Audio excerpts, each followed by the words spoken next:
Guidé par la seule voix de son coéquipier, Marc Malter parcourt inlassablement les routes de Sévrienne. Gauche, droite, gauche. Ok. Il y a une vingtaine d'années, ce sportif confirmé a perdu la vue, une maladie congénitale. Pas de quoi renoncer pour autant à son sport fétiche. À 55 ans, il vient même de se lancer un défi.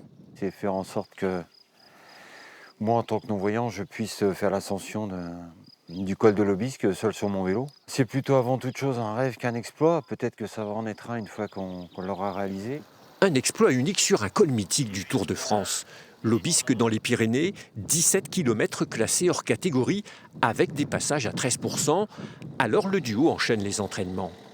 Des séances pour mieux se connaître et établir une relation de confiance, synonyme de sécurité. Alors là, il y a les gravillons, on change de route. Droite. Si tu veux, tu t'arrêtes. Hein. C'est dangereux. Ouais. Alors attends, excuse-moi.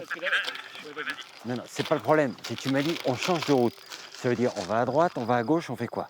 Oui, t'as raison. Oui, c'est bon. J'ai pas dit où on tournait, c'est clair. Il y a un risque de dérapage, de chute, et qui plus est, si je vais dans la mauvaise direction, qu'on va vers un mur, on va vers un fossé, c'est la chute assurée ou l'impact assuré. Pour limiter les risques, les deux cyclistes ne dépassent pas les 10 km/h. Une concentration de tous les instants et un rôle clé pour Sébastien Bichon.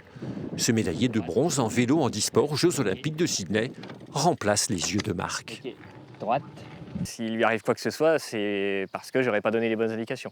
Donc pour moi, je me dois d'être hyper concentré. Je sais que Marc est très très concentré pour réagir immédiatement aux ordres que je donne, mais je me dois aussi d'être très concentré pour donner les bonnes indications. Choisir la bonne trajectoire et être prêt le jour J.